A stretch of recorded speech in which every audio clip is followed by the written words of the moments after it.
एक सवाल बनता है इमरान खान से जो कई दफा मेरे ज़हन में आया कि ये मुझे पूछना चाहिए, और वो सवाल ये बनता है कि खान साहब अगर आपने घड़ी ले ली थी और उसके बाद आपने 20% पर ली और उसके बाद आपने उसको बेच दिया, और अगर आपके दिल में अवाम का दर्द था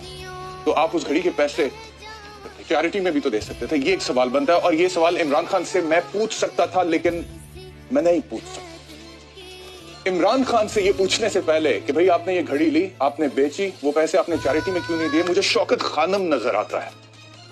जिसमें मैंने गरीबों का, हजारों गरीबों का मुफ्त इलाज होते हुए देखा है। इमरान खान से सवाल पूछने से पहले मुझे ये नजर आता है कि पाकिस्तान में जो एक दो बड़ी पर्सनालिटीज हैं जिन्होंने चैरिटी का काम किया, लोगों के लिए फलाह बहबूद का काम किया, जिसमें एक ईदी साहब है, उसमें एक इमरान खान का नाम भी है। जिस दिन, और अल्लाह ताला मुझे ये तौफीक दे, जिस दिन मैं खुद कोई चैरिटी का काम करके शौकत खानम के लेवल का अस्पताल खड़ा करूंगा, उस दिन मैं इमरान खान की आंखों में आंखें डालकर पूछूंगा कि खान साहब ये पैसे आपने चैरिटी में क्यों नहीं दिए। लेकिन अभी मैं क्या दे रहा हूं चैरिटी?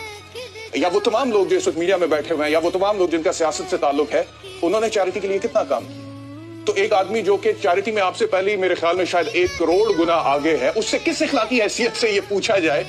कि आप ये कहते हैं कि जी 28 करोड़ की घड़ी बेची है, 10 करोड़ कीमत लगवाई है, 20% के हिसाब से उसका 2 करोड़ रुपया दिया है, और देखें जी 3 करोड़ 60 लाख की करप्शन इमरान खान ने कर ली है। वाह जी, 3 करोड़। जो बंदा अरबों रुपया हर साल शौकत खानम के लिए इकट्ठा करता है, उसने 3 करोड़ 60 लाख की करप्शन करनी थी।